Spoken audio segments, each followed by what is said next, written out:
I'm Felix Lutsch at Felix LTS on, sorry, this is not the right one.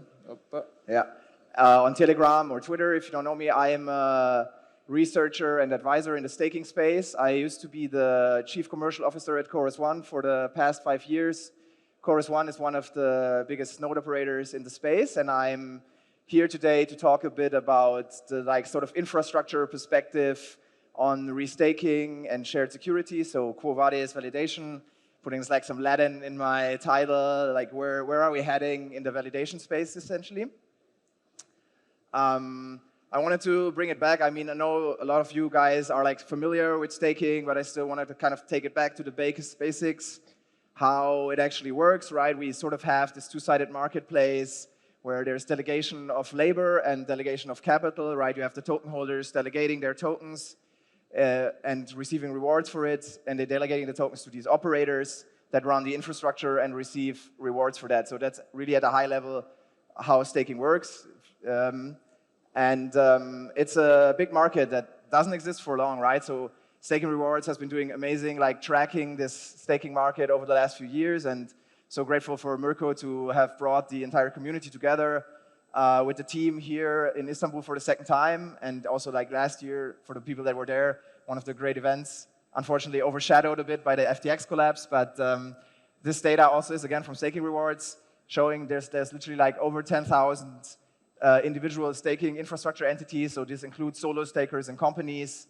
There's over $100 billion staked even now in the market, and over $5 billion in rewards. And over 100 different networks run on staking. So generally, this means they have their own token that they're used to staking in a delegated POS style. But now with restaking and shared security, we might see other models that also employ staking, but potentially reusing other tokens. So this is what I want to talk a bit about today, and sort of how we got to this point, I would say, in sort of the crypto application life cycle. So I wanted to take it back, with one of the most used applications potentially in crypto, something that found product market fit, which is DeFi, and essentially a lending protocol, in this case, let's say Aave, and how that actually works, right? So you have Aave, which allows you to put in collateral in one token and borrow another token. But to be sure that this works, you need to know at what point the collateral drops under a certain level, at which point you want to liquidate the borrower, right? So to make this work, you actually need to have this liquidation logic, which is essentially Aave, and you need to have the smart contract layer underneath, which is Ethereum in most cases, or maybe some other execution layer. And you also need the oracle price, right? You need to know what the collateral is worth to know when you should liquidate a user on this protocol. So in most cases, this has been Chainlink, they're providing this price update to Aave to then trigger the liquidation, which would settle on Ethereum. And to trigger this liquidation, you actually need another sort of interaction with the chain, which can be done by a bot. So it can be something that you wrote yourself, a script as Aave user or anyone really that interacts with the chain. Or it can also be a network of automated nodes, something that, for example, Gelato is building. So as you can see, in a typical crypto application, you actually already have a bunch of layers of infrastructure there needed to make it work.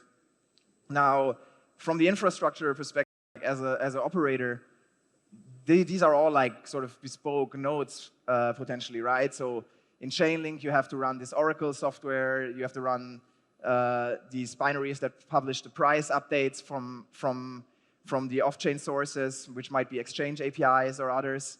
On Ethereum, you obviously have to run the consensus nodes, coming to consensus with other nodes in the network. If you're a Gelato, you might have to run this automation nodes to find the moment when you have to trigger a liquidation. And of course, there's other things. The more you sort of modularize the stack, the more you break it apart, the more other things there are that you need to run software for, right? So one of them is data availability, a big buzzword in the recent months and years.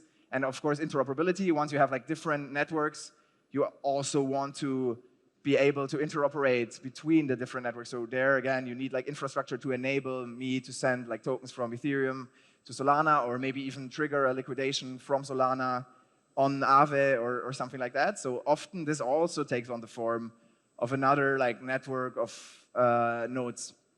Now, like what we've talking a lot about is like sort of this difference between monolithic design and modular design, like sort of something that Celestia championed a lot, and something that Solana maybe stands out as something that doesn't go this modular direction, but tries to like package everything onto the main chain, the monolith chain in Solana. So often in the context of like a core base layer, we often talk about settlement, execution, and data availability as the three things that we can kind of take apart. So settlement being like really where the tokens sit, execution being like the computation, and data availability being the data that is needed to like sort of make it happen. And in Sol, this is all like incorporated essentially in the Sol validators or in the Sol network, kind of powered by Sol staking.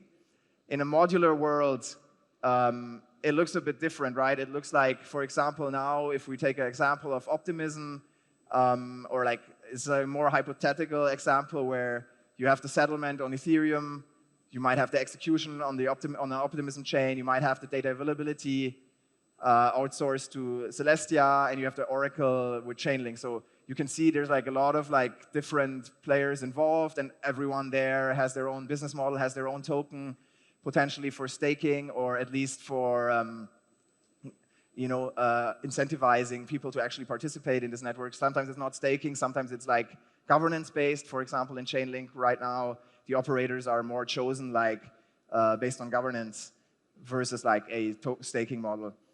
But I think what we're kind of trending towards, and what like things like restaking in EigenLayer, or also like shared security in the Cosmos space are building. Oh, I don't see this anymore, unfortunately.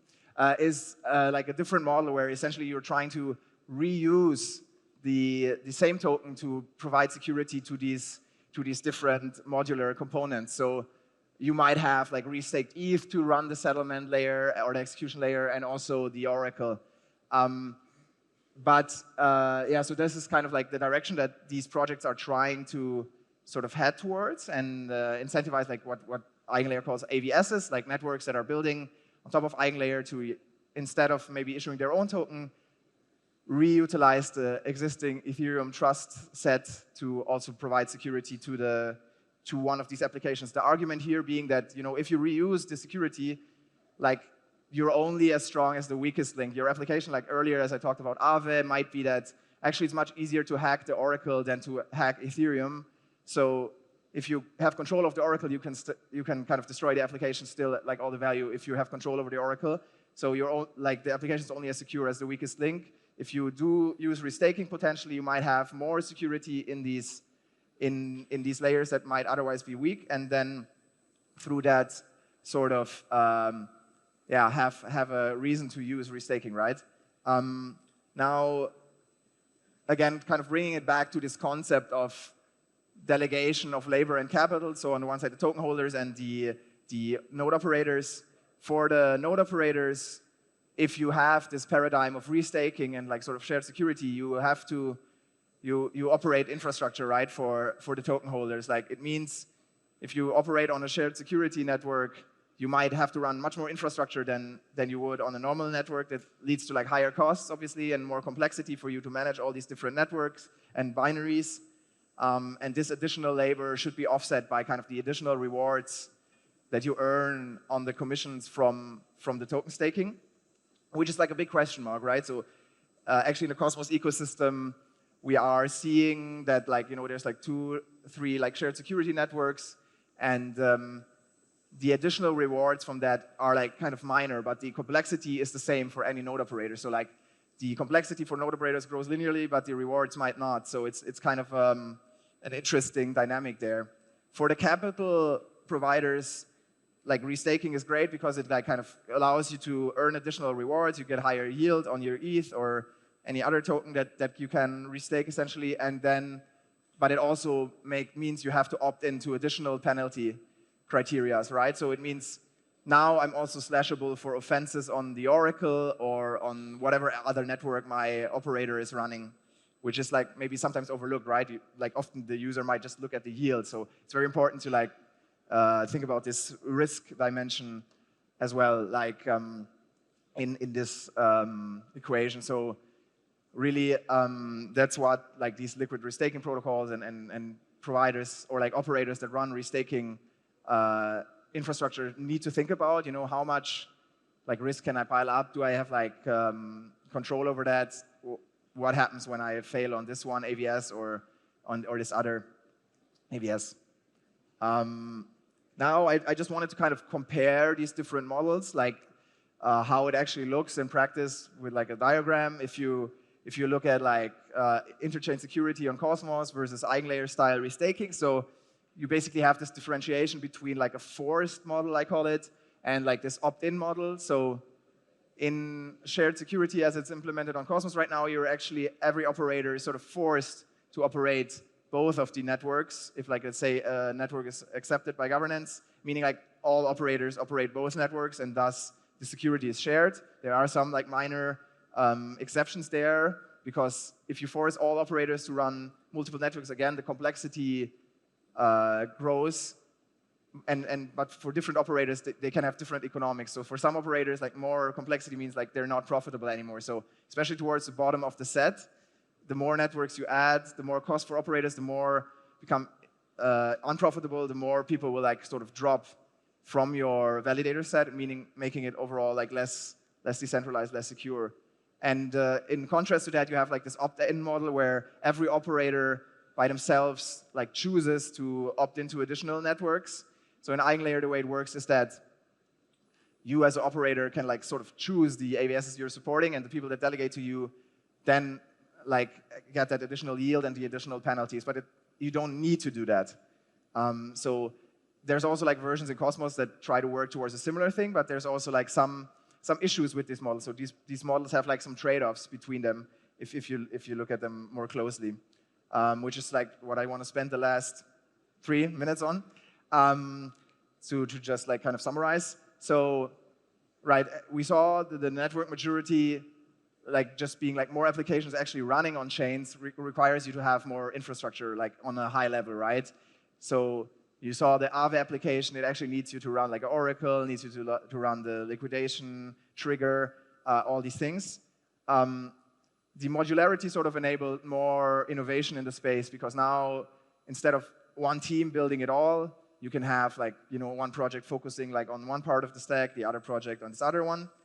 But then like sort of now we have like all these different tokens there, and you maybe don't want to run like, if as an application need to worry about like 7 different tokens or whatever to actually just run your thing. So again, like restake and shared security are sort of like, can be looked at as an effort to consolidate this again back into just, hey, why don't we just use ETH, like the most used token to consolidate? But the problem there is that, okay, this actually impacts the sort of business models and the token models, both for the operators and also for the network. Since like, if you're using restaked ETH to secure a network, it might kind of impact the token utility of your token, of your network, because now you don't have a business model anymore for your token, and many networks like sort of need the token to like incentivize, bootstrap their network initially, which is essentially why eigenlayer is also like supporting dual staking, so you can stake like your network token and ETH, essentially like leading to like 2 different validator sets.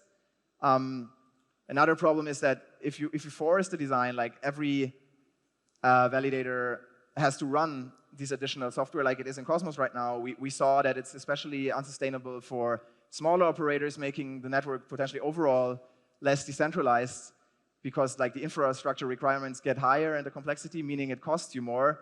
So the overall rewards need to like sort of account for that. Otherwise, you're just gonna like have a shrinking validator set, which is obviously not like what you're looking for in a network too. And then ultimately also in this opt-in design where every operator chooses which networks to support with their stake, you actually have this issue that it's not really clear what the actual security is that is provided from restaking. In a very extreme example, you could have only one operator opting into restaking, and then that operator basically alone controlling the entire security of the network, meaning it's like not decentralized. So I think that's all the time I have. I kind of want to just talk about this topic here. And yeah, feel free to reach out to me at FelixLTS. And thanks so much for having me.